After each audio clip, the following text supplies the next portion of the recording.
وَلَقَدْ يَسَّرْنَا الْقُرْآنَ لِلذِّكْرِ فَهَلْ مِن مُّدَّكِرٍ۔ Kind of pronouns کی جو دوسری قسم ہے ضمیر غیر متصل انڈیپینڈنٹ پروناؤن، یعنی کہ اگر پروناؤن کسی بھی جملے میں اپنے طور پہ الگ سے آئے، انفرادی طور پہ کسی کے ساتھ متصل نہ ہو، جڑی ہوئی نہ ہو، تو سمپلی اس کو انڈیپینڈنٹ پروناؤن یا غیر متصل کہیں گے۔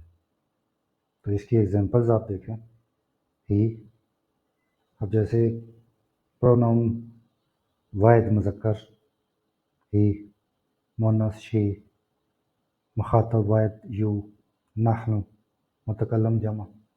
تو سیم اسی طرح عربی میں بھی اگر ضمیر الگ سے آئی ہے کسی جملے میں، ہوا، جیسے ہم کہتے ہیں کہ علی مجتہد، ہوا والد ذکی۔ تو اب ایک دفعہ ہم نے ناؤن علی یوز کیا، دوسری دفعہ ہم نے پروناؤن ہوا یوز کر دی انڈیپینڈنٹ۔ تو اب اگر ہم اس کے ساتھ اٹیچ کرتے تو ہم کہتے کہ علی ایک محنتی لڑکا ہے، اس کی کتاب میز پر پڑی ہے۔ تو علی ولد مجتہد کتابہ، اب یہ اٹیچ ہو گیا یہ۔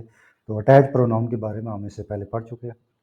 انڈیپینڈنٹ ہوا، ہی، ہیا، شی، انتا، یو، مذکر واحد مسکولن سنگولر، نحن جمع متکلم وی۔ تو انڈیپینڈنٹ پروناؤن امید ہے کہ آپ کو آسانی سے سمجھ آ گیا ہوگا۔ پارٹس آف اسپیچ کی جو ویڈیو ہم پروناؤن کے بارے میں اس سے پہلے دیکھ چکے ہیں، تو یہاں پہ ان پروناؤنس کی جو قسمیں ہیں، ضمائر کی جو اقسام ہیں، ان کا جاننا بہت ضروری ہے۔ تو ایک تو ان کی قسمیں ہوتی ہیں ان کے جنس یعنی کہ جینڈر کے لحاظ سے، اور ایک قسم ان کی ہوتی ہے عدد کے لحاظ سے، جیسے واحد، جمع، مثنیٰ، اور ایک قسم ہوتی ہے ان کی جینڈر کے لحاظ سے اور ایک ان کی تعداد کے لحاظ سے۔ لیکن یہاں جو ہم ڈسکس کرنے جا رہے ہیں وہ یہ ہے کہ ایک ضمیر آتی ہے کسی بھی ناؤن یا کسی بھی اس کے ساتھ اٹیچ ہو کر، اس کو ہم عربی میں کہتے ہیں ضمیر متصل، اٹیچڈ پروناؤن، یعنی کہ متصل عربی کا ورڈ ہے جڑا ہوا، اٹیچ سے آپ کو واضح ہو جائے گا۔ مثال آپ اس کی دیکھیں، ہمارے پاس ایک اسم ہے کتابن، بک۔ جب ہم اس کے ساتھ کا کی ضمیر اٹیچ کرتے ہیں تو ورڈ کیا بن کے آتا ہے؟ کتابک۔ اب جب ہمیں کتابک لکھا نظر آئے گا تو ہمیں عربی سیکھنے کے بعد اتنا پتہ چل جائے گا کہ یہ کسی فرد واحد مخاطب کو کہا جا رہا ہے کہ یہ تمہاری کتاب ہے، اٹس یور بک۔ تو دیکھیں انگلش میں اس کا بنانے کا طریقہ دیکھیں، ایک ناؤن تھا بک، اس کے ساتھ ہم نے یور پروناؤن جو ہے وہ اٹیچ کیے، تو یور بک، کتابک، یور بک۔ اب ایک اور مثال دیکھیں، کتابن ایک اسم تھا، ہا کی ضمیر اس کے ساتھ اٹیچ کی تو ورڈ بن کے آیا کتابو ہا، ہر بک، یعنی کہ ایک ناؤن ہے بک، ہر ایک پروناؤن ہے فیمیل کے لیے، تو جو واحد مونث غائب کا صیغہ ہے، ہا کی ضمیر لگتی ہے مونث واحد کے لیے، ہر بک۔ کائنڈ آف پروناؤنس کے سلسلے کی یہ تیسری قسم ہے ضمیر مستتر، ہڈن پروناؤن، یعنی عربی میں ضمیر چھپی ہوئی بھی ہو سکتی ہے۔